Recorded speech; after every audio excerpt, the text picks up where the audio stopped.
ذرائع سے معلوم ہوا ہے کہ مظفر آباد پولیس نے رات یہ متاثرہ خاندان کے کیمپ پر دعویٰ بول دیا۔ خواتین اور معصوم بچوں سمیت دیگر پر تشدد کرتے ہوئے نامعلوم مقام پر لے گئے۔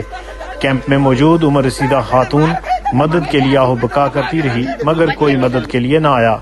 متاثرہ خاندان کے مطابق گزشتہ روز پولیس نے اسٹے آرڈر کے باوجود ان کے گھر کو سیل کر دیا اور اہل خانہ جس میں عمر رسیدہ خواتین، دل کے مریض، خاندان کا سربراہ اور شیر خوار بچوں کو گھر سے بے دخل کر دیا۔ اس متاثرہ خاندان نے اس شدید سردی میں گزشتہ رات کھلے آسمان تلے گزاری۔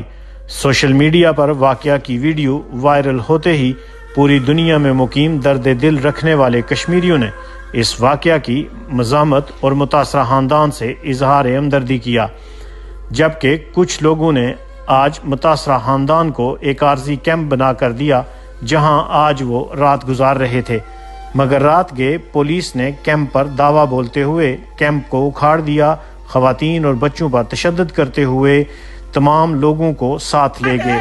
حکومت کی اس ہٹ درمی اور پولیس کے اس غیر انسانی سلوک پر عوام تشویش کا اظہار کر رہے ہیں، جبکہ کشمیر نیشنل پارٹی کے چیئرمین عباس بٹ نے ہیومن رائٹس کمیشن جنیوا میں بذریعہ NGOs رابطہ کر کے اس ساری صورتحال سے آگاہ کر رہے ہیں۔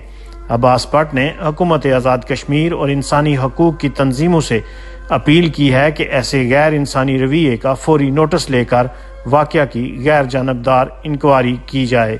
KFD نیوز، مظفر آباد۔